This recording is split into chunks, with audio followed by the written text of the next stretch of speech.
And what ends up happening is whatever is really stored in our brain, the brain keeps in there. And it's a tool. It's just a tool for us. It's not us. Right.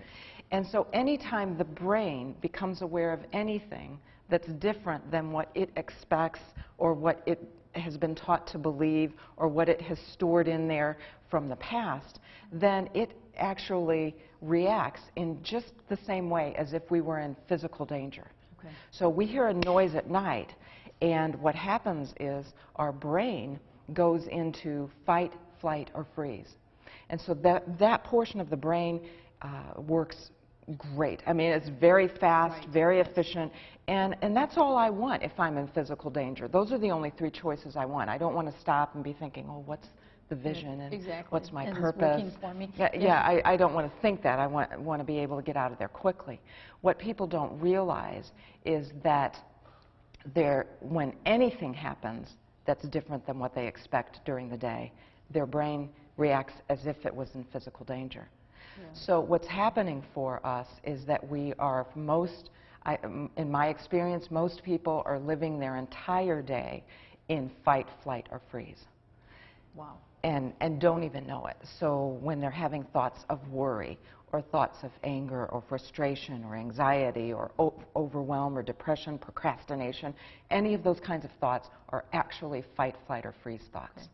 And how did they get past that? Because one of the things that, are the negative thoughts we have. As you said, you were having a lot of them that says self-doubt and can I do this?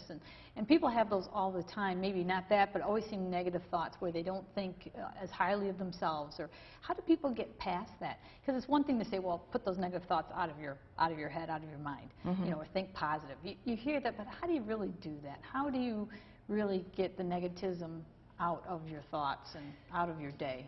Well, like I said, the very first thing is to be aware of them. Okay, so now that I know that I'm in fight, flight, or freeze most of the day, I can stop and notice that I'm in fight, flight, or freeze. I can separate myself from the thought. I notice that I'm having a worry thought. I notice that my brain is presenting me with a worry thought. That helps to separate me from that thought. Generally speaking, it's probably good to take a breath in that moment.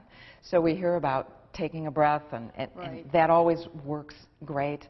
Have a glass of water by you. I was working with a gentleman yesterday, and he said he says, I'm always quick to react and say something, and it doesn't work well for me, and so I'm adding 10 seconds now. As soon as I notice it, I'm adding 10 seconds before I say anything.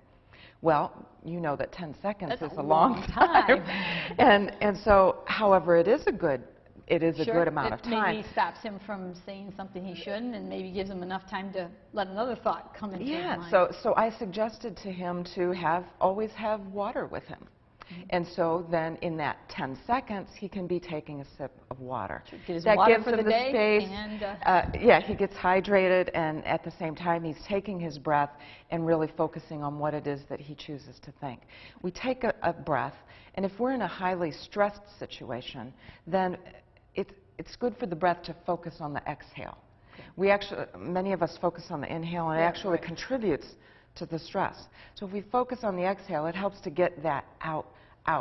So then during that time, we can think about what we choose to think. It's great to prepare ahead of time. Oftentimes because we've not been conscious of our thoughts, we're having the same experience over and over and over every day with the same experiences with this person, with that person, with this situation and that situation. So we can actually prepare ahead of time, just as if we're scripting for a play. What would I choose to think? So if I'm not worried, what would I choose to be?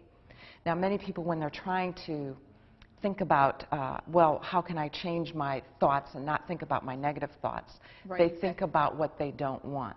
So they're busy saying, well, I don't want to be worried anymore. I don't want to be angry anymore. They don't say what they would choose to be or choose to think. And so in that instance, if they don't want to be angry, would they say, well, I want to be happy? Does that automatically help maybe shift your thoughts to happy thoughts, or rather than just saying, I don't want to be angry? Well, the thoughts, I don't want to be angry is not going to work. Because one, it keeps the brain focused on anger. And the brain is phenomenal at focusing and seeing that. It's also phenomenal at helping us tell the truth. Right. So if I'm saying I'm not happy, the brain is out there really focusing and noticing every example to come back and say, you're right, you're telling the truth, you're not happy. Right.